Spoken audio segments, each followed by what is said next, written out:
So I've been playing Silent Hill Downpour.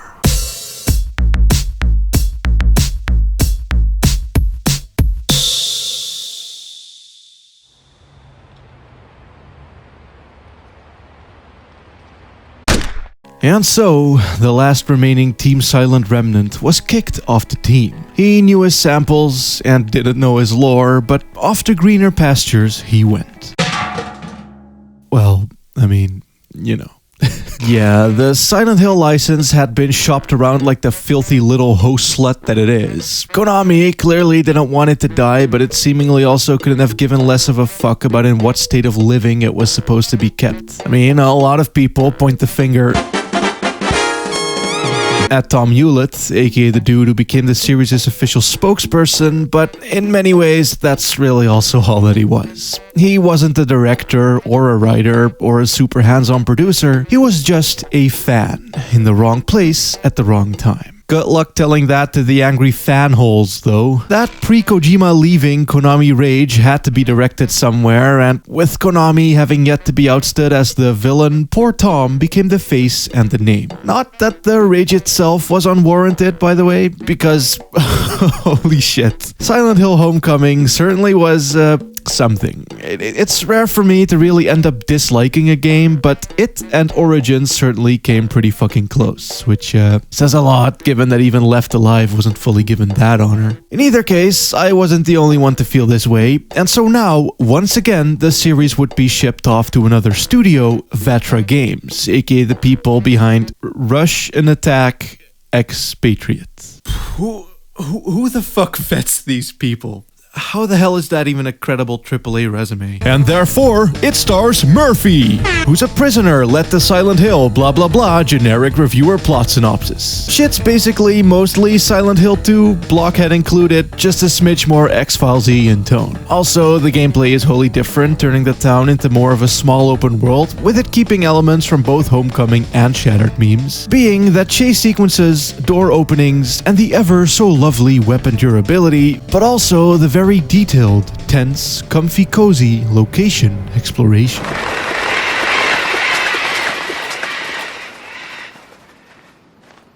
Gonna be real, I just love how the fog is handled here. It's far less thick and musky than it was in Homecoming, which is good, but it also has like lighting that dynamically shimmers through it.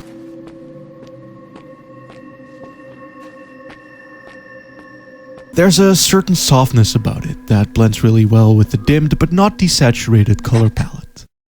Tariq, here. Konami claimed this bit of audio. They are terrible. Fuck, Konami. Love, Tariq. Things like dingy neon signs and creaky piratey walkways will slowly emerge from the fog, and the giant gaping holes gain a bit more depth, being that the fog layer doesn't immediately obscure. It's far more natural in a sense. Like there's just these big crevices everywhere rather than that the world has magically broken apart somehow. Which gives off a very different vibe for sure. The same goes for looking up as well, as you can actually see the tumultuous sky thundering away as the clouds form and whiz past quickly.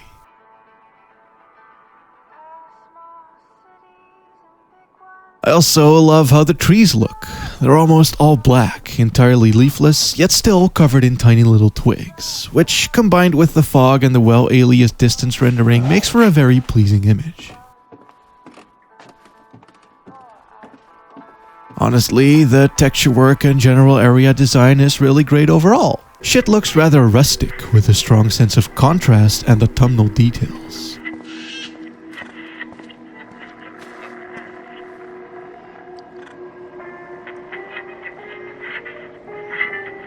Roads will be covered in crap, metal surfaces will be flaky and rusty, wood will be matte musky because of the moist, and benches will be decaying, road signs faded, billboards busted, poles and wiring tipping and dripping, and air conditioners will droop off of walls. Trees will also sway as leaves blow by and lights dangle and windows glow cozily. The town overall looks very battered up by the fog, but lived in all the same, thus making its eventual emptiness all the more uncanny.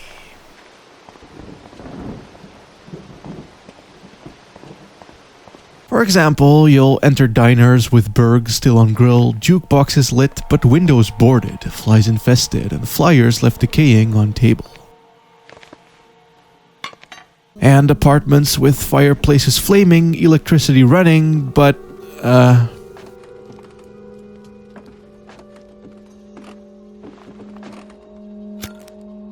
Your flashlight will also never quite light up enough for you to want to rush into things, thus encouraging more slow-paced strolls, and Murphy also always looks proper tensed up, which adds to the mood too.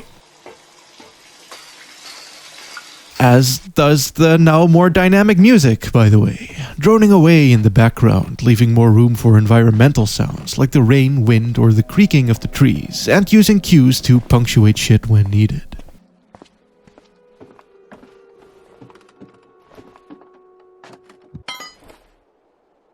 It does tend to remind me more of Alan Wake than any of the Silent Hills, but then that still ain't really a bad thing to be reminded of, and honestly, it has a fair bit more going on visually than A-Dubs does too. In either case, it uses these details well to have its environments speak to you. Puzzles, for example, aren't exclusively of the notes, buttons, keys, and riddles variety, as they're more based around observing your surroundings. The first one sees you needing to get a ticket to a cable car. The ticket machine is gone as the sparkling cables show. Tram ticket. But also, as you entered the building, you've likely already spotted the traces of something being dragged. Later, you also get to use your blacklight to find shit, or have to properly catch wee deets like pullable ladders or minor gaps that one can squeeze through. The town's just very open overall, really, boasting buildings of the enterable varieties by the dozen, which you can loot and look around in. That shadow forms some kind of symbol. As I said, it's basically a more open Shattered Memories in that sense, only with the potential threat of enemies looming over you.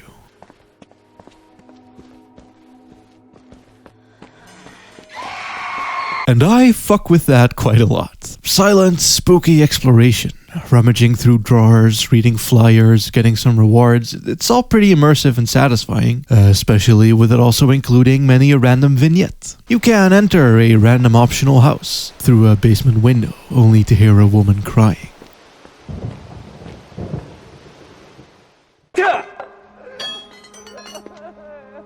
You go in further to investigate as the music starts going full schlocky ghost detective mode on you, when suddenly you catch the crying coming from behind this locked steel door. Thinking that you might need a key, you'll explore further, heading upstairs.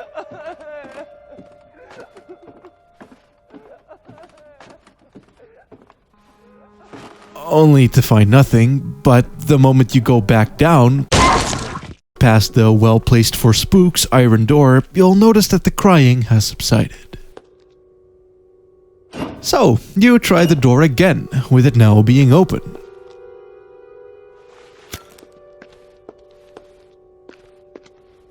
And finding nothing once more.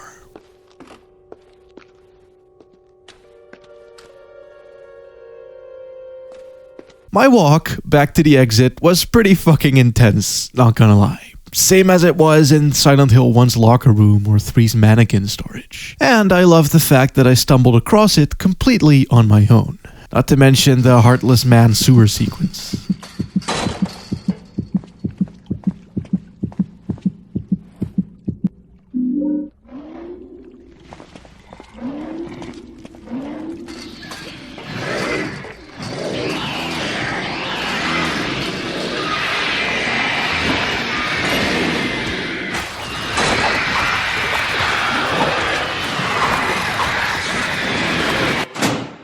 In the bizarrest way, it kinda reminded me of Vampire the Masquerade, in that you can be sent to or enter the most random-ass non-specific building and suddenly find yourself going on this lovingly crafted little adventure. That had no business being as fleshed out as it was, but you aren't really fetch quest railroaded into them, as there's bits of buildings, gaggles of subway stations, stretches of sewage, parks, alleyways, and walkways that are all cleverly interconnected and filled with moments like this.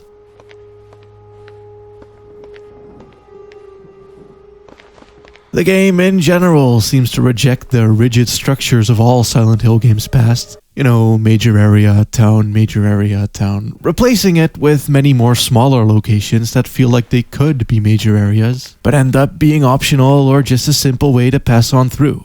And the ones that are major can be quite surprising given how little of a fuck this version of the Otherworld gives about space. Overall, it just makes Downpour feel a lot less predictable and more open and exploratory. Going through foggy, rainy parks, foggy, rainy aircon stairs, banks, sewers, garages, mountain ranges, lodges, bars, apartment complexes, libraries, and tons of other spaces that past Silent Hill games would have, but never in this quantity or frequency. And to me, that's genuinely quite great.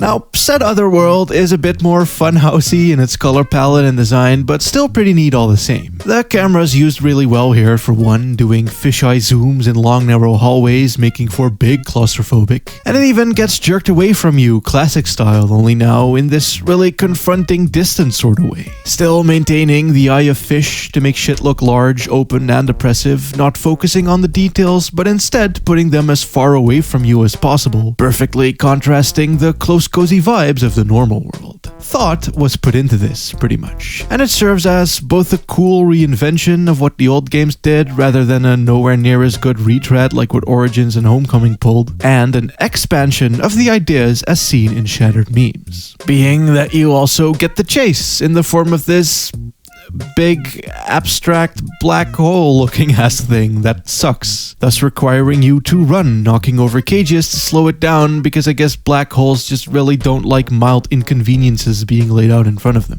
And also make your way through the ever-changing maze that is this game's impossible space. Calling back to the dynamic area transitions what memes had, but using them while running to, say, endlessly extend hallways, putting you on crazy slides or literal funhouse rides, or randomly turning you upside down, controls included, and balancing the boy on the hands of a giant spinning clock. And yeah, all of this is super goofy and dumb and not at all scary in any way, shape, or form, but I also can't help but admire the sheer creativity and stupidity at display here.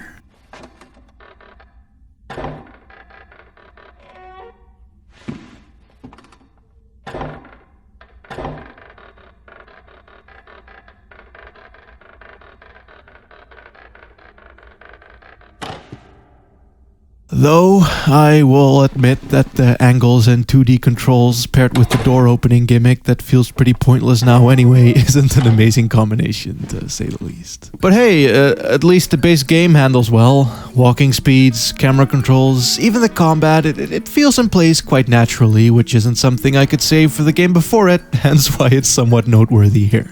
But the blocking and actually still trying to be real combat stuff ain't also working too hot. The enemies is still animated Jacob's Ladder style in a lot of ways, so any and all attack telegraphing is borked, just as it was in Homecoming. Most enemies also scuttle up to you in kind of a dumb way, which makes them more funny and cute than anything, and of course, shit's also rather laggy and frame skippy, so things don't feel good either. It's awkward, kinda tedious, as dudes often have way too much health as well, not challenging in the right ways, and overall just quite bad.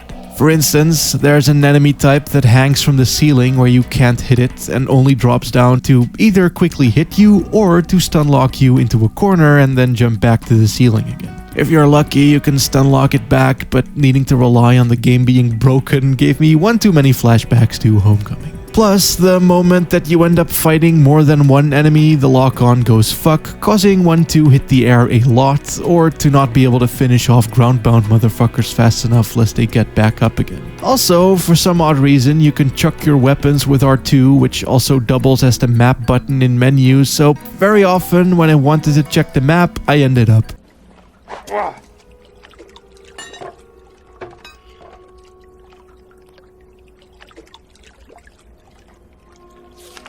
honestly, the weapon system in general is a bit fucky. You can only carry 2 weapons at once for one. They'll give you cool shit like the optional super secret golden gun, but good luck holding on to it, motherfucker, with you needing to pick up axes to break mandatory doors. Oh, What's that? You went through a ton of effort just to get a rifle? A turbo rare gun? Well, fuck you again. It's either it or the golden gun, cause you're gonna need that axe. I hate it.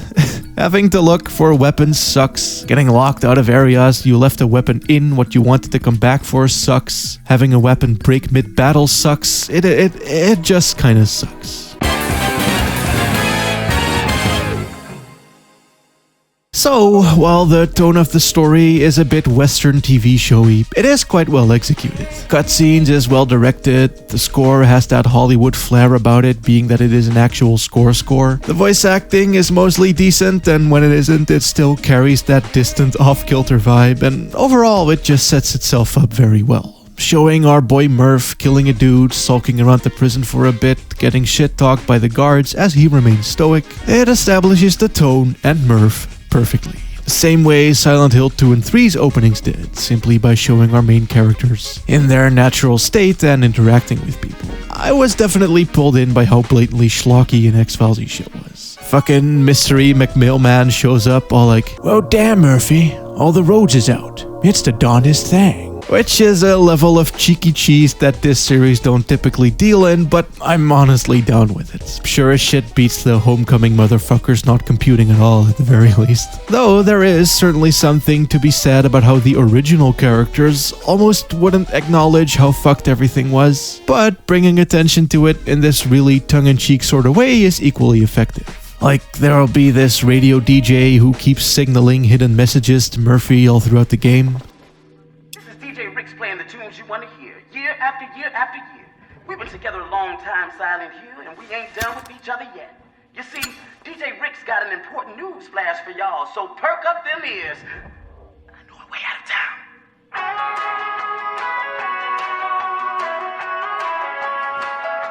But then, when you finally meet the guy, he'll reveal that he's actually stuck there, playing records forever. Chill out, man. If you don't keep your voice down, you're gonna get us both in trouble. And you do not want that.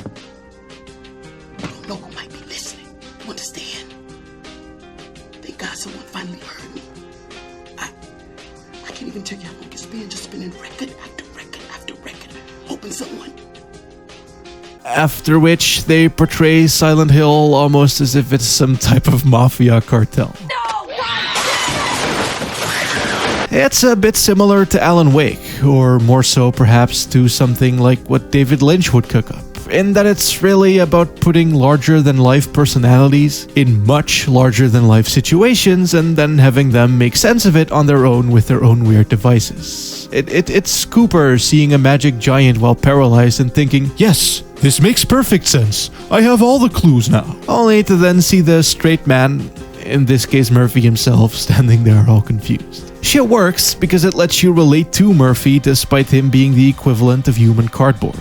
Though, that is just the tonal side of things. I mean, fun characters in neat situations is cool and all, but you do kinda need a legit story backing it up to give it weight and context, and yeah, here's where things get pretty fucking bad. You see, much like James, Murphy too is brought to the town to be confronted with some shit he did. And similarly, there's a manifestation man running around, in this case a big guy with a big weapon, how original. It does still pull some cheeky shit here, like at one point he's invited to pick up the remains of a dead family member who's here somehow, and it ends up being the guy, which would be as if in Silent Hill 2 they'd be all, "Oh yes, James, please come to the morgue. Here's his belongings, a giant sword, a pyramid-shaped helmet, and a big bloody dildo with the word neglect grafted onto it. Oh, so spicy." It would be fucking stupid, but in a manner that's easy to appreciate, and that's kind of what they pull here over and over, by beating you over the head with this shit rather than being clever about it. Now, the issue with that is that they pretty much wrote themselves into a corner by A, making Murphy an escaped convict, and B, by kicking the game off with him stabbing someone to death. Murphy having a dark past or something to atone for isn't a plot twist, it's pretty fucking obvious. So, playing it coy wouldn't have worked, and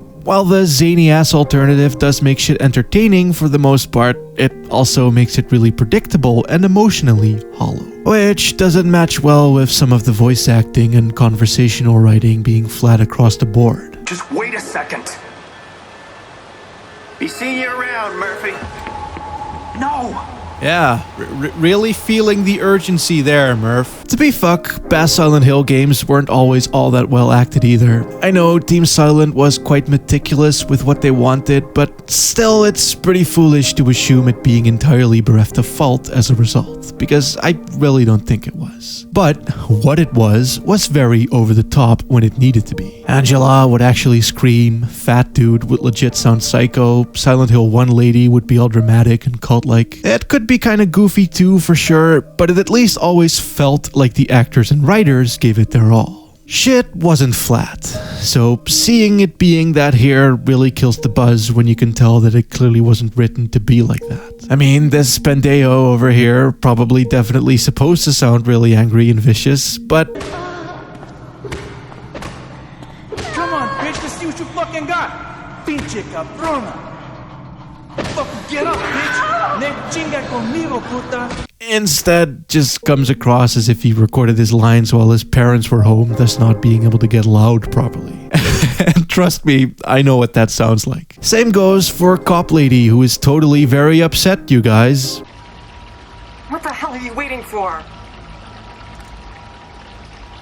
Leave me alone, goddammit! It kills most, if not all, of the dramatic reveals and intense moments. Downpour did in fact not shake my heart. Shake human's heart,